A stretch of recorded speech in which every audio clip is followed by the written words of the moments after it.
Today we're in Psalm chapter 2, and in the simplicity of it, it's almost a war of the Father and Son against all the nations.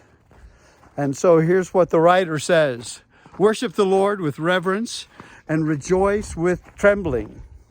And one of the problems that we probably have in our society is nobody wants to have a whole lot of reverence. That's not true, because there are people who have reverence.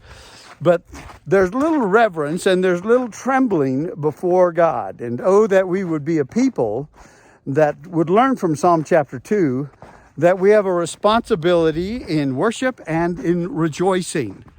So when it comes to worship, you know as well as I do that people worship all sorts of things.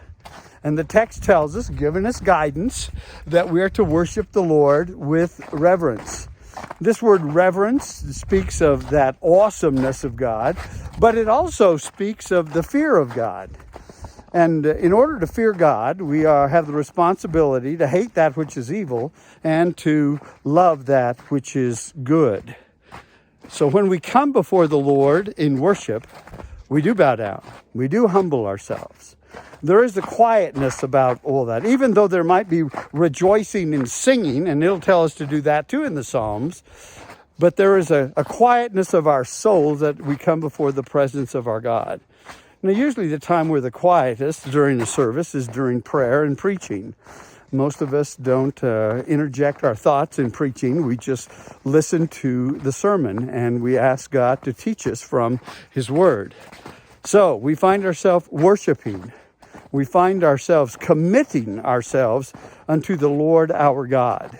How easy it is to worship things like food and worship activities, even being out here at Cheyenne Mountain State Park. But the text tells us and gives us the number one priority, that we are to worship the Lord.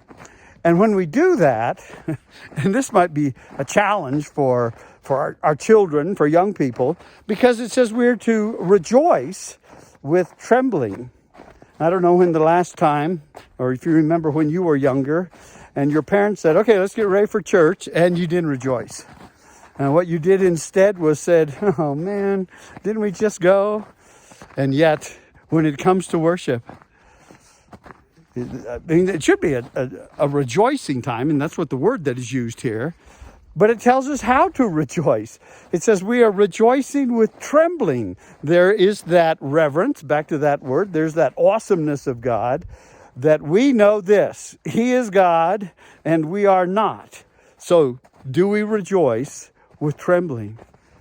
Coming to worship and corporately being in the presence of our holy God and wanting to come there and wanting to be in His presence. Now we can worship by ourselves. That's fine. Distance 2 miles.